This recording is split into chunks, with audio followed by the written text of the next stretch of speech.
Hello, everyone, and welcome to VWEC's Expert Series. I'm Brayla Genevieve, and today we will be presenting Exploring Creativity Through Second Life Image Making with WrenNoir and Consuela Blanche.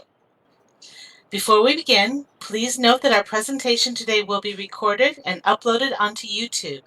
Therefore, we ask that you please turn off your mics during the presentation until we have our Q&A session. Speaking of YouTube, the VWEC YouTube channel can be found at this link in local chats. When you check out YouTube, be sure to subscribe to the VWEC channel to be notified of all the excellent content that is being added there. With that, it is my pleasure to introduce our guests. First, WrenNoir has been creating art as long as she can remember. She has a master's degree in art psychotherapy and was practicing art psychotherapy for over 15 years. She has also taught graduate courses in art therapy and supervised art therapy interns. 10 years ago, she moved from New York to Ireland, where she began a Second Life-based photography course that has been running ever since. Visionaire has had over 100 graduates to date. She is still an avid photographer in Second Life, and you can click her profile to see her Flickr stream. Consuela became a Second Life resident in 2007 as a real-life educator associated with the Discovery Education Network.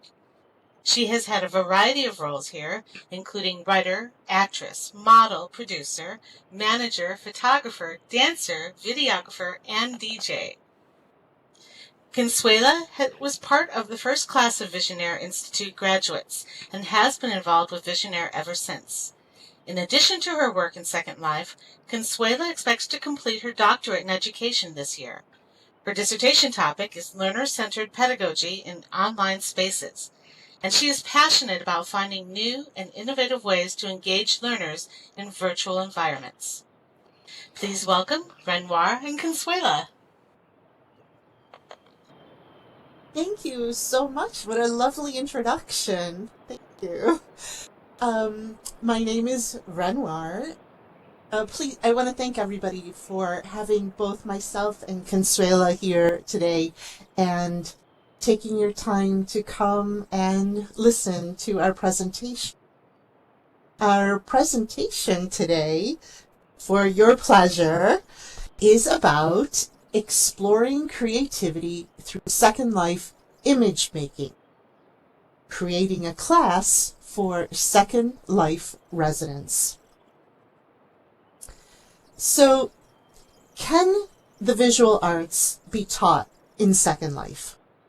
And if so, what are some of the best possible practices in doing that? After 10 years of teaching the Visionaire class, there are a few things that we did learn. They may not answer what is best practice, but at least they do get us closer. Visionaire Institute of Self-Photography is a 10-week course that helps students understand what makes a Second Life photo really resonate with a viewer and what makes a photo languish, not really say anything, and not be lingered upon. So what we teach students is how to actually see what is in their images so that they can create a clearer conversation with their viewer. This talk is going to explore the best practices that we uncovered in these 10 years teaching the course. The talk will cover technical challenges, the semester structure, the individual session structure, and the challenges of teaching adults about their own art making. This last part I'm going to discuss a little bit more fully later on with regards to building confidence and resilience through art critiques. And these art critiques have become the backbone of how the majority of the learning in Visionaire takes place. So you heard a little bit about myself. I came to Second Life after a recommendation by a colleague at the college where I worked as a counselor, a SUNY college. I was in upstate New York. And I resisted for a really, really long time because I knew I was going to get hooked. But eventually, the potential for exploring all this creativity was entirely too much to resist, and I did join in 2009. I began taking images pretty quickly, and people started noticing these images. So I was being asked to take photos of them for their profiles, to enter modeling contests. I was asked to do vendor photos and photos to go in magazines. In real life, as Brayla mentioned, I have a master's degree in art psychotherapy and was a practicing psychotherapist at an outpatient clinic where I introduced adults to the healing and self-reflective aspects of creating arts. A lot of art therapists work with children, but I really absolutely enjoyed working with adults with the art therapy milieu. I do love working with them because often creating art is something that they had lost along the way. And it is so healing to reconnect adults with something that they did naturally as children. I also worked as the director of wellness at the same SUNY college that got me into Second Life. And at that college, I was creating programs for students, faculty, and staff around wellness. Currently, as Brayla mentioned, I live in Ireland, and I am focusing on community-wide programs to keep the town lively and vibrant, and I do town-wide events to bring people in from the surrounding area. And that's me. And I love hearing your story, Wren.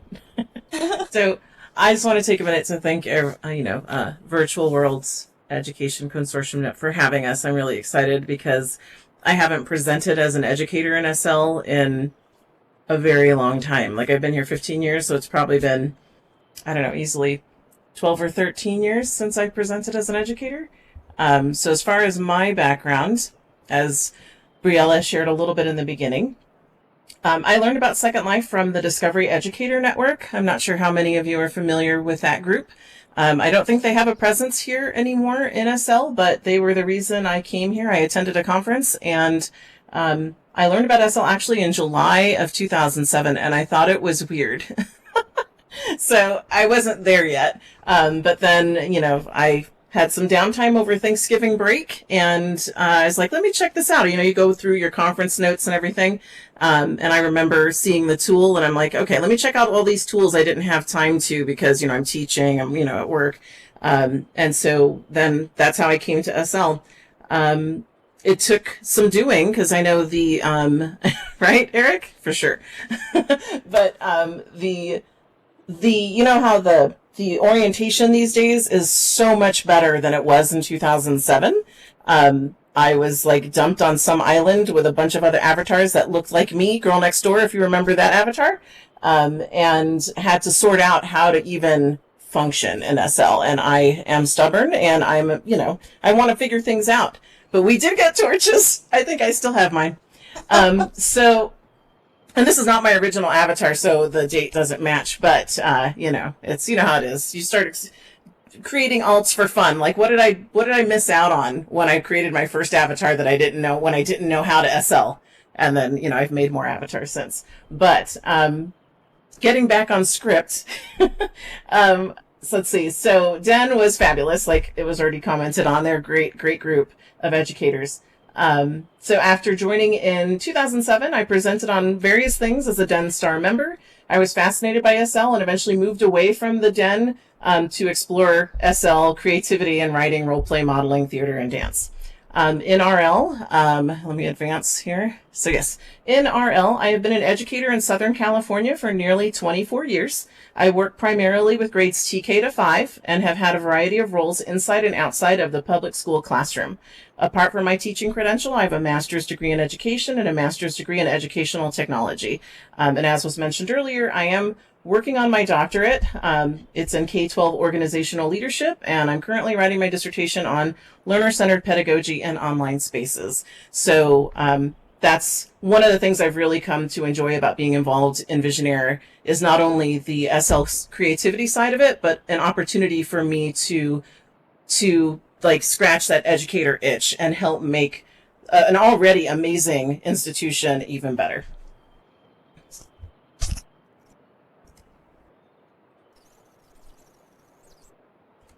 All right, Ren. Thank you.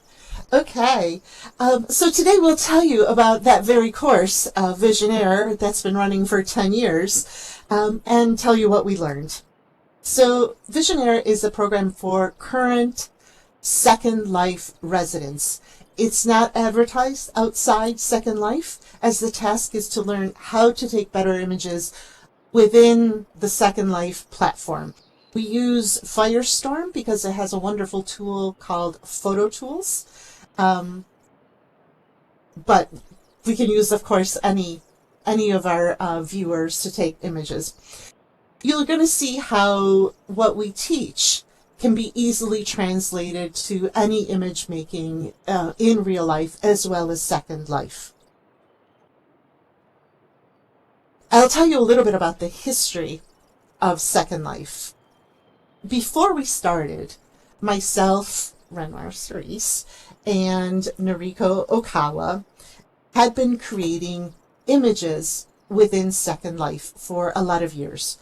We were featured in online magazines about SL artwork and fashion, and we're receiving photography commissions inworld from businesses and residents and exhibited in inworld galleries.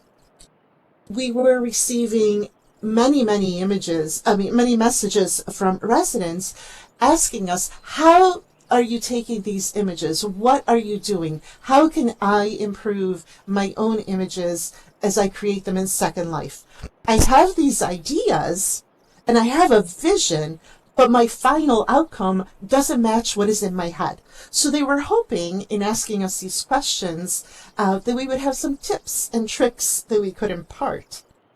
We did, but in the middle of all these questions, what we found is that they were, as they were showing us their images, we noticed that what they were doing is they were taking snapshots. And they were taking snapshots instead of creating a purposefully arranged image that would impart the feeling that they were experiencing in that moment that they wanted to capture. They wanted to have their images to have impact on the viewer. Or at the very least, if not on the viewer, they wanted these images to remind them of the emotion they felt at the time. And they could not figure out what to do to achieve that goal. Now, what you will see is some slides from residents who have given, Visionaire students who have given us permission, and you can see their befores and after the Visionaire, and you can see a huge gain in skill, I think. Anyway, both Noriko and myself are artists in real life. I taught graduate level courses in art therapy for several years, and Noriko had been a photographer for Vogue magazine. And this is one of her images that actually was featured in Vogue Italia, and Porsche did an event in Milan, and this is one of the images that they chose out of thousands of recipients. This was one of, I believe, 10 or 12. So Noriko and I were not proprietary about our techniques. We wanted to share what we knew because we both believe that a rising tide lifts all boats. In improving how people take images, we figured we would ourselves end up growing and improving in the process, but also possibly, and in some grandiose thinking, we would improve the experience of Second Life in general. We are both very comfortable sharing all that we know, and we also had the skill set between the two of us to create a course on Second Life photography. And this is how Visionaire began. From the start, we knew that this is going to be a group endeavor rather than teaching individuals. Students were going to learn so much more from each other than they would just from hearing us. And indeed, the group experience and sharing of homework and the critiques is what students say has helped them learn the most. And I'll talk about that more as we go on. Noriko and I created the curriculum. We try to hit all the hot spots of what anybody would want to know.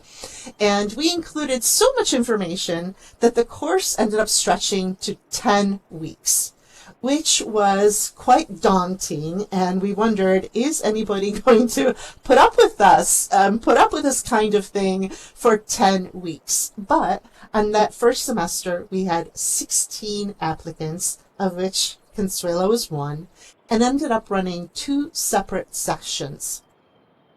We have since run 1, sometimes 2 semesters per year, and are limiting each semester to 10 students per semester.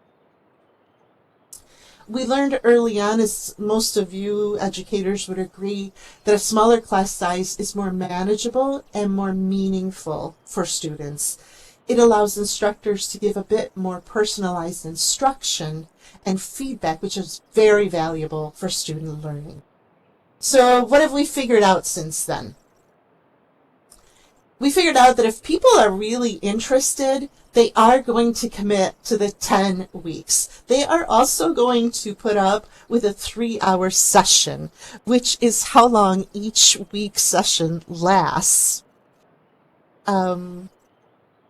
We did have, initially, some technical issues. And I'm going to speak to those, right? Do. Yes, you are. Right, because I'll give you a little break. Yeah, So, do. technical issues beleaguered us initially. In 2013, when we met inworld to share homework images and use Skype rather than inworld voice, voice at the time was not very reliable and prone to lag issues. Skype was only a little better then, but had its own problems as Skype relies on call participants to join one server, which easily got laggy. As of a few years ago, we began using Discord. Discord's voice servers are more reliable and the infrastructure is much more efficient for clients. So unless students are doing doing computer intensive things in the background, they have no difficulty hearing a speaker or speaking. A challenge with Discord is that it has its own learning curve. For example, which channel to type or speak in, or setting up a headset. In the beginning, we also did not have the technical skills to create videos. So each lesson was taught during class time, with the students furiously taking notes as we spoke and showed examples. So if you can imagine that, it was a bit cumbersome for the students, and no matter how slowly I spoke, information was bound to be missed or not retained. Since then, Consuela has been really a lifesaver. She is recording our video lessons ahead of time, uploading them to YouTube so that the students can review them. And then if I could jump in on that thought, I wanted to say, I know initially Wren and Noriko were making the videos. I think it was Noriko, right? Mm-hmm. Wren, who was making them. Yes. And then I was just inspired to learn it. Like I had always wanted to learn either, not necessarily, machinima per se, but I suppose it's technically that. But just learning what it took to put the videos together, because I knew how valuable it was to make those. And I've really enjoyed making videos since. So Visionaire had a lot to do with why I learned to make videos, SL videos in the first place. All right. So the next one is about class structure. So each week we meet for a 3-hour session on Discord, but that's just one part of the model that we use. Let me not forget to use the speakeasy. So next, to explain. So I know we kind of have a mixed audience of, Visionaire students as well as educators. So I'm sure the educators in the room understand the flipped classroom model. So for those of you that don't, it's an instructional approach that reverses the traditional order of content delivery and homework. In a traditional classroom, students typically learn new concepts during class time and then reinforce their understanding through homework assignments completed outside of class. So in the flipped classroom model, students are exposed to new content outside of the classroom before they come to class, and class time is utilized for active learning activities and collaborative discussions. Right. The core concept of the flipped classroom model involves providing students with pre-recorded video lectures, online readings, or other multimedia resources to review before class. This allows students to learn the foundational material at their own pace, pausing, rewinding, and replaying the content as needed. And I know Wren would agree with me that we have heard students many times say that they've watched the video countless times to try to understand something, and I'm really glad that it's there for them, and that's exactly the purpose, is for them to use it in that way. So once students have acquired the basic knowledge outside of class, they can come to the classroom ready to engage in more interactive and application-oriented activities. The teacher becomes a facilitator, guiding students through discussions, group work, problem-solving exercises, or hands-on projects. This approach promotes active learning, critical thinking, collaboration, and deeper understanding of the subject matter. The flipped classroom model offers several potential benefits. Firstly, students have the opportunity to engage with the content multiple times, which can enhance comprehension and retention. They can also progress at their own pace, catering to individual learning styles and needs. Secondly, class time is utilized for higher order thinking skills such as analysis, synthesis, and evaluation, rather than just passive listening. Students can ask questions, participate in discussions, and receive immediate feedback from the teacher and their peers. This approach fosters a more interactive and student-centered learning environment. Additionally, the flipped classroom model encourages self-directed learning and responsibility, as students are responsible for their own learning outside of class. It also allows for differentiation, as teachers can provide additional resources or support to students who require extra assistance, while challenging those who have already grasped the materials. And before I kind of pass the mic over back to Wren, I know just even in that closing comment about differentiation, there's a lot of outside support outside of Visionaire class time. Wren is often giving of her time to help students and, have kind of personal critiques, private guidance with students as tour as well, or more technical component. And I just think that's incredibly valuable. And I know the students in the room who've experienced this probably would definitely agree with me. Yeah, when our classes start, I tell the students, you are my number one priority. Whatever else is happening in my Second Life world, the class and the students are my number one priority. And then they laugh and they say, oh, only during class time, and after that we're chopped liver. So no, they're always important to me. Anyway, providing these videos ahead of time is important for our adult students. For many of them, it has been some time since they have sat in a classroom. So having these videos helps them ease into the process of being instructed. Additionally, these videos are always available to them so they can refer back, as Consuela was mentioning. So in class activities, for the class, we model how to proper homework critique right from the start. In the beginning, I do the majority of the critiquing, and I model and provide vocabulary to describe what people are seeing. As the semester progresses, with enough modeling having taken place, I like to see the students be the ones to do a self-critique, as well as be able to critique each other's work in a very positive and supportive way. I'm going to talk more about the critique process in a bit. We do begin each session, each weekly session, by asking if they had any thoughts about the video or how the homework went, if they had any questions, just a broad opening of, how are you doing? How did that go for you? Generally, I find that this is a lot less about asking a question about what is going on, but more about giving them an opportunity to exhale. The homework we give them each week and every week is challenging. And so they might be holding their breath for their turn to show their image, their turn for their image to be talked about and critiqued. So this opening question of how did you find that, how was it, gives them an opportunity to exhale together.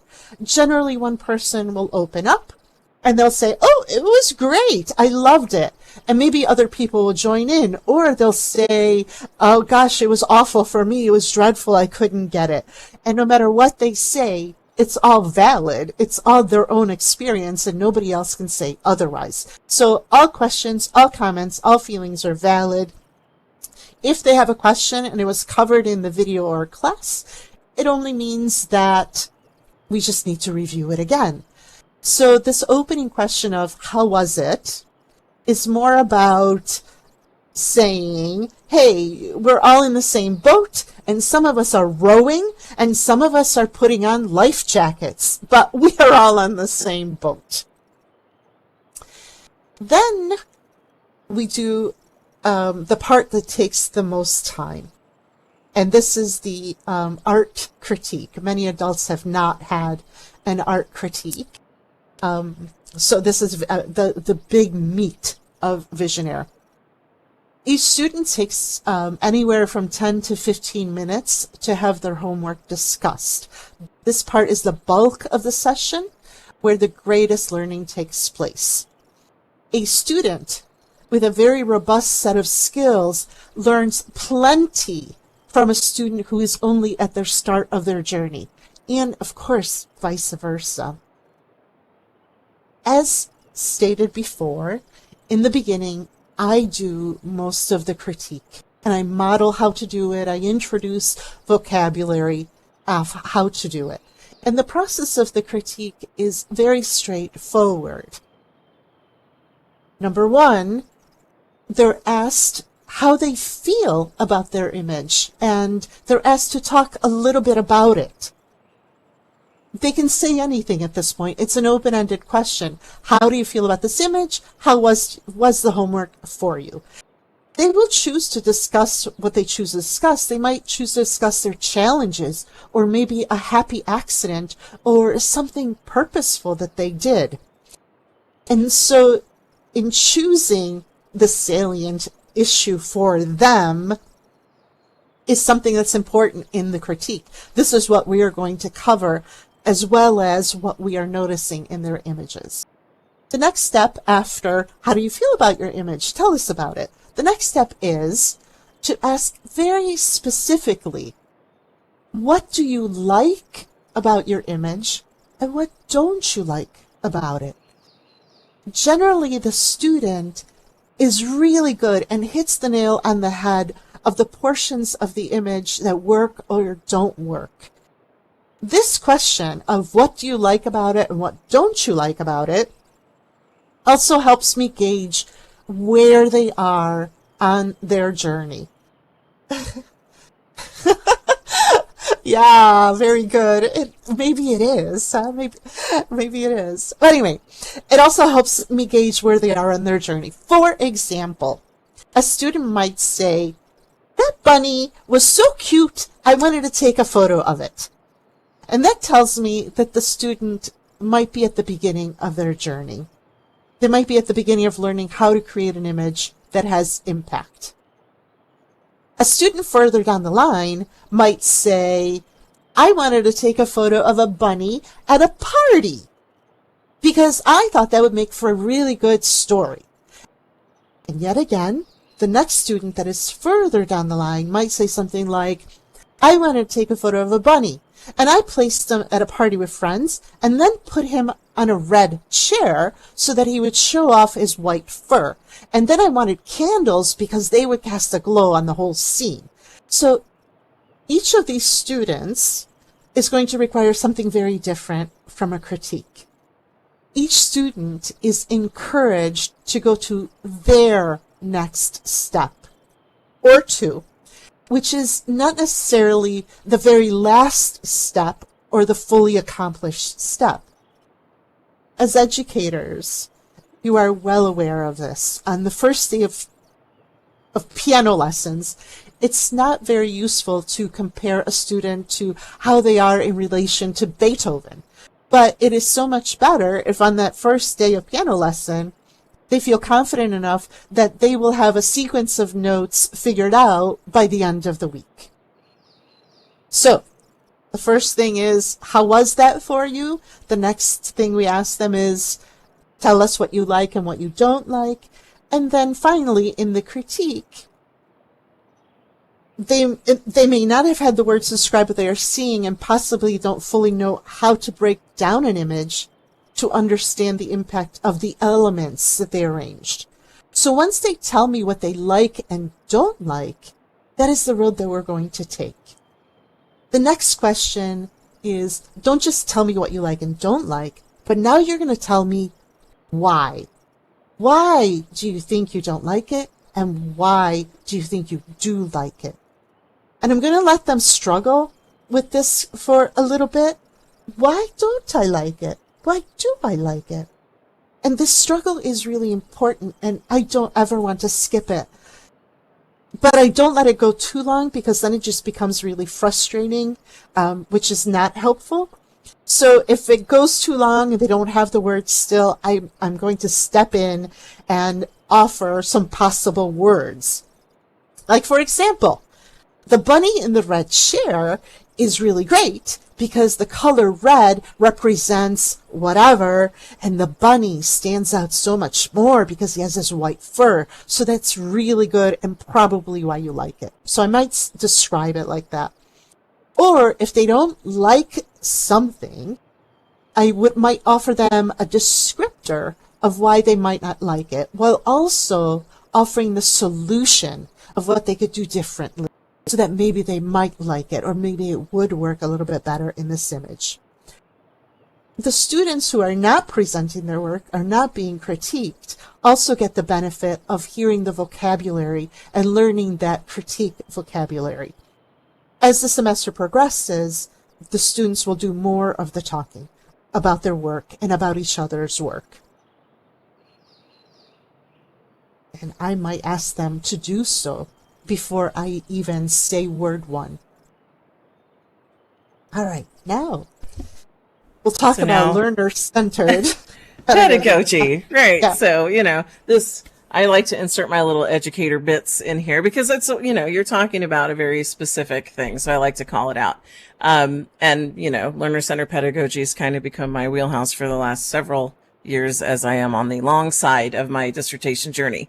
Some people can crank that out in 3 years. I cannot. But learner-centered pedagogy, let me talk a little bit about that because Visionaire really captures all of it.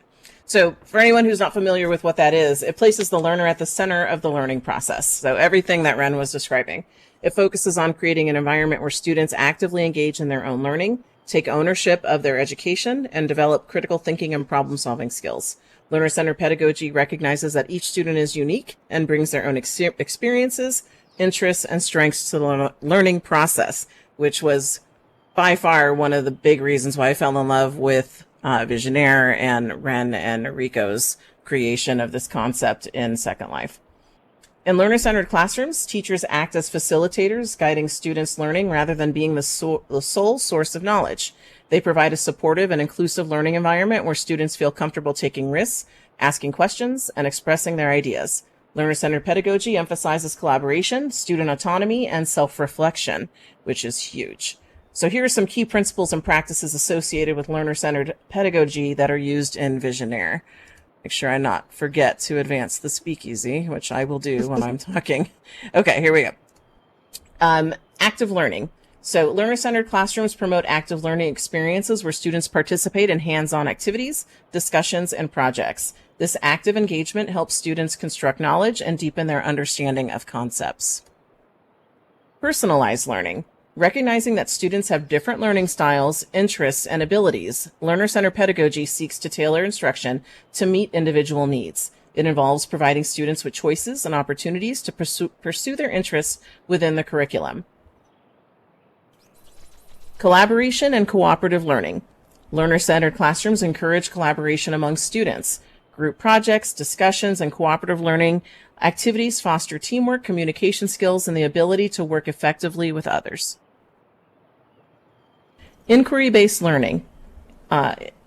Inquiry-based learning is a central component of learner-centered pedagogy. Students are encouraged to ask questions, investigate problems, and seek answers. This approach develops critical thinking skills and a deep understanding of the subject matter. Student reflection and metacognition. Learner-centered pedagogy encourages students to reflect on their learning process, set goals, and monitor their progress. Metacognitive strategies help students become aware of their own thinking and learning strategies, leading to greater self-regulation and academic growth. And here's a big piece, is using technology and resources. Learner-centered classrooms leverage technology and a variety of resources to enhance learning experiences. Technology tools, educational apps, and online resources can support student exploration, research, and creativity. And I'm going to take a little sidebar from the script here for a moment, because as I mentioned in the beginning, I am a TK to 5 educator. I have always been in the elementary forum. So when I first got here as a part of the Discovery Educator Network, I could not see a direct connection to why I would need to stay here in Second Life as an elementary educator, apart from collaborating and networking with other educators, which was in and of itself very valuable. So since I couldn't use Second Life with elementary students, to finally find a way to connect education and Second Life for me as an educator was incredibly fulfilling with Visionaire, because I could finally make that connection. So continuing with the script, assessment for learning. Learner-centered pedagogy focuses on formative assessment, which provides ongoing feedback to students about their learning progress.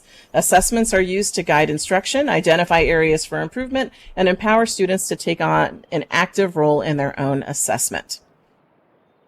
So, apart from learner-centered pedagogy, we have our post-class assignments I'm going to speak on a little bit.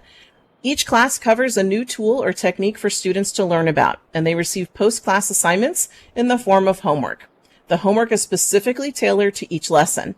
It encourages students to focus on each new skill we want them to practice, while simultaneously incorporating previous lessons learned into their photograph. For example, when we teach about using lighting and projectors, the lesson plan instructs them on how to create light sources. And for their homework, they show both an image where they have created all of the illumination used for the scene, as well as a shot showing the different lights and projectors used.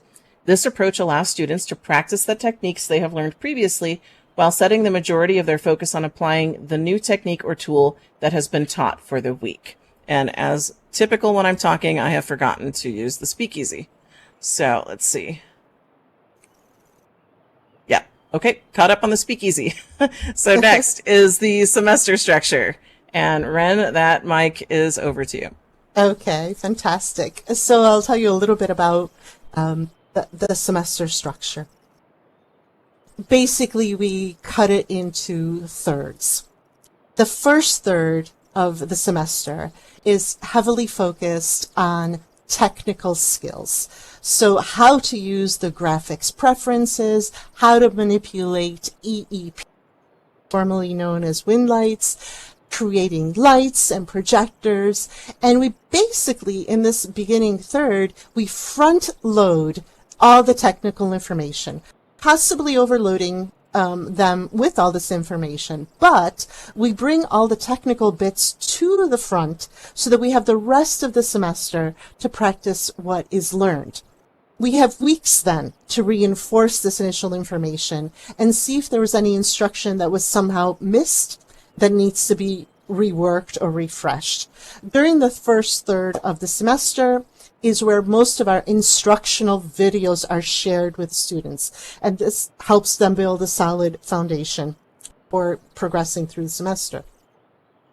The second third of the course focuses on creating more than a snapshot, the reason why many of them come to Visionaire. So here we cover compositional rules, how light and color create a mood, portrait photography, landscape photography, personal self-expression. And during this part of the semester, we don't have videos for a lot of these components. And the example given during class times, the videos help them get in the frame of mind where they are comfortable being taught, so they are better able to hold on to the information when we instruct them on the spot in the classroom. We don't videotape this portion for a couple of reasons. Unlike the technical information, which doesn't change dramatically very frequently, the examples that we show them can change dramatically. So we would be doing videos much too often. So we don't do a video on, let's say, composition. Additionally, especially in composition, we show examples of what not to do. And we don't want someone accidentally stumbling on one of our videos and see one of their own images placed in this not wonderful category. So we don't do videos on this. During this second portion, the students have more freedom. We might ask them to take a portrait, and that's it. In the initial part, we told them more about the technical parts we wanted to see. But in the second half, we just say, take a portrait. They would already know how to set up the viewer. They already know how to set up the snapshot window, the graphic preferences, the creating their own light sources. They know the technical bits. So we leave it to them to use the viewer correctly. And this is where we get to see if they internalize the instruction in the first portion of the course. With the technical skills all figured out, they can also play a lot more confidently with their creativity and their images. Towards the end of the semester, when we are able, we invite guest speakers. And Wren Carling is here in the audience, and she's going to be our speaker on Sunday. And we invite guest speakers. Hey, Wren, thank you for offering to do that. We invite guest speakers to the class that students may be familiar with through their work on Flickr, which is a platform that most SL photographers use to showcase their work. We want the students to hear varied voices and varied opinions. We also focus more on student understanding and exploring their individual style and voice through their images. So very loosely, the first third is technical. The second third is practicing their artistic skills. And the last third is an exploration of their personal imagery. And it is important to have other voices present. One opinion about what creates a good image, while it might be an informed opinion, is still just one opinion on a subject that is very subjective. Art is very subjective. Myself and Noriko do very complementary things in class. While I am discussing homework with the class, Noriko is downloading that image and putting lines all over it, like you saw in that shot of the lighthouse, just to show how composition and lighting are working through that image. We do not review homework ahead of time, and we do this very purposefully. We want our interaction with the work presented to be fresh and unrehearsed, just as it is for the rest of the class. So what happens when you see an image for the first time? How do you work your way through that initial response and through that image? And that is something that we want to model. What impact does an image have, and how do you work through it? Generally, Noriko and I tend to agree on what makes an image work or not work, what steps are needed to make it better. But sometimes we disagree. And this is incredibly important as well. We can have a discussion about it. We can model how to do this productively. And then we have the students chime in with their opinion, which invariably is going to put them in a position to disagree with one of us. And then their personal power increases. They don't have to disagree with us in secret. They can do it openly. They can defend their position, defend their artwork, and still be highly regarded. So we welcome dissent, but they need to have a nice solid reason for it. We are also very, very lucky to have two other people in the classroom. One is Consuela, and the other is Tour, both who have been students in Visionaire. What Consuela does is she gives a refreshing perspective from a student who has been there and done that. And she also does what I cannot do so well. She keeps everything on track, which is brilliant. Tour, on the other hand, speaks an entirely other language. He speaks the language of the technical writer, the computer expert, the mathematician. And while we may think the students taking a course on photography are all speaking the language of the visual, that's not the case. There are students who understand concepts by understanding the underlying principles, the underlying technology, the physics, the mathematics, concepts that I really don't speak about. So Tour can come in and he can answer questions like, why does the F number do XYZ when I manipulate the focal length? And as an artist, I don't care. It just does. But Tour is able to explain why. Other voices present in the class are those of graduates. We invite those who have previously taken the course to come and listen in for their personal refresher, as well as offer their perspective.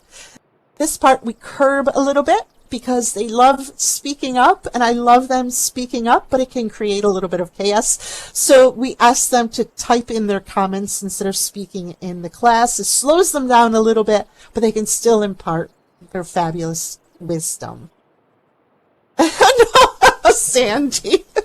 No.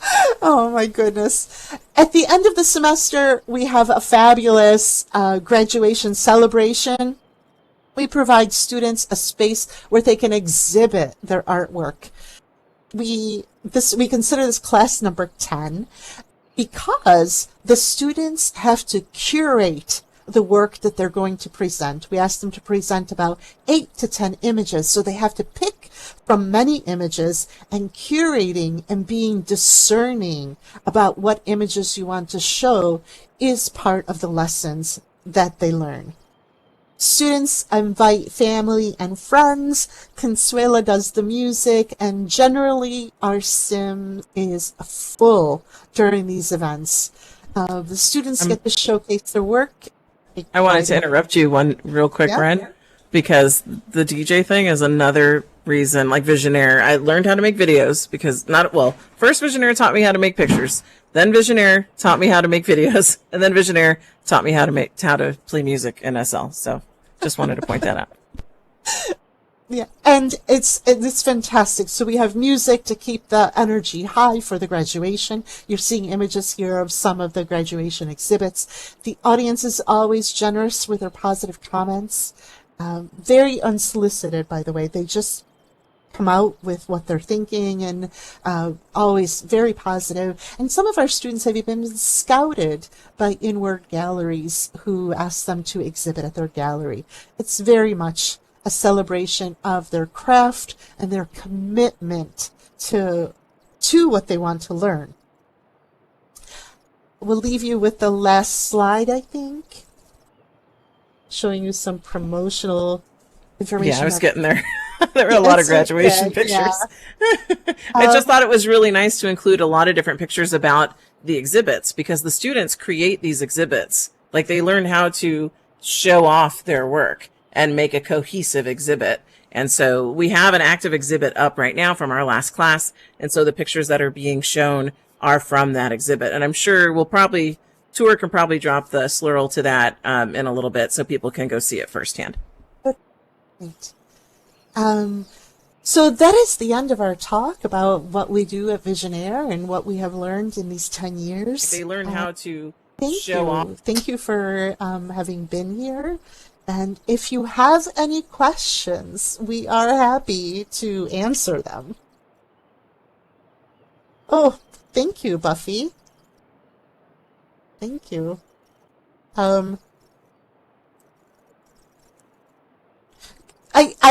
As you're saying, wow, very impressive, and that's really exciting. It makes me think of my Visionaire educator in me that says, well, what did you find very impressive? And what it was very exciting. Because I don't let our students get away with it. Yes. Oh, there's a question. Did you see the question, Phil's question, Ren? Oh, what did not go right? Go right? Uh-huh. And what did you do about it? Oh, you can take the class. What did not go right? I'm going to drop the slurl to the class real quick while you do that. Not the swirl, the link to the website. Okay.